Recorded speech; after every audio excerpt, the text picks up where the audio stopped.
Hello, konnichiwa. My name is Melanie Mullen. I'm a Canadian and global environmental activist.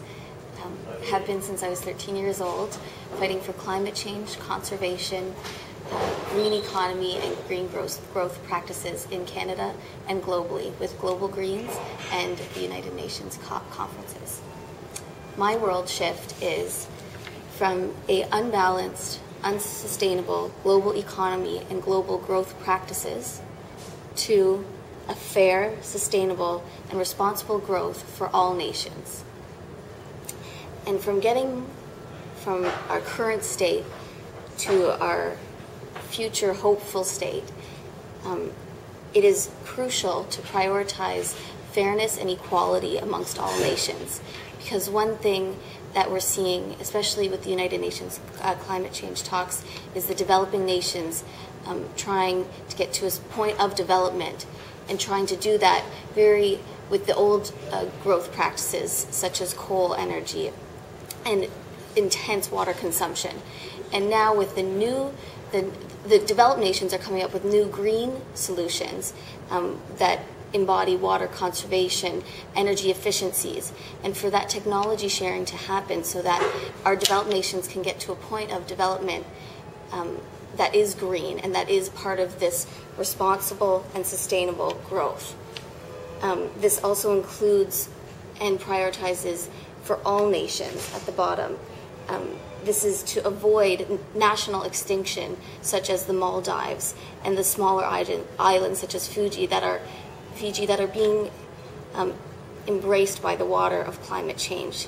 And this is very much on our heads and on our shoulders as developed nations such as Japan and Canada and the United States to welcome them into our nation if it comes to the point of national extinction, which is something we need to avoid. And by doing that, we need to focus on fairness and sustainable practices.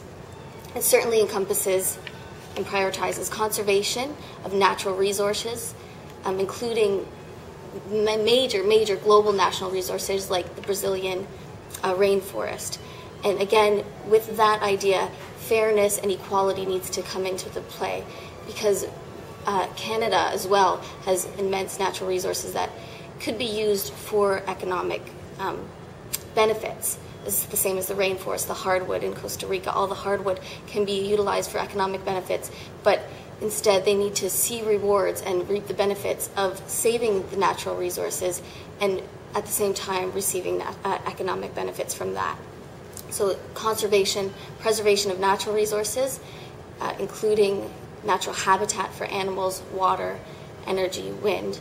And then once we use those resources, using them efficiently and effectively and minimizing their use as much as we can.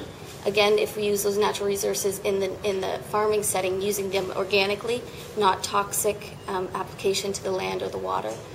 And third, if we have to use these natural resources, we use them in a responsible growth manner within our buildings, within our cities, to include bike paths and any energy efficient transportation costs, trains, as well as building envelope, keeping that very sustainable with green roofs, well insulated, well efficient water use in our growing of our communities globally. So thank you. I will sign my name, Melanie Mullen, global activist, now and forever.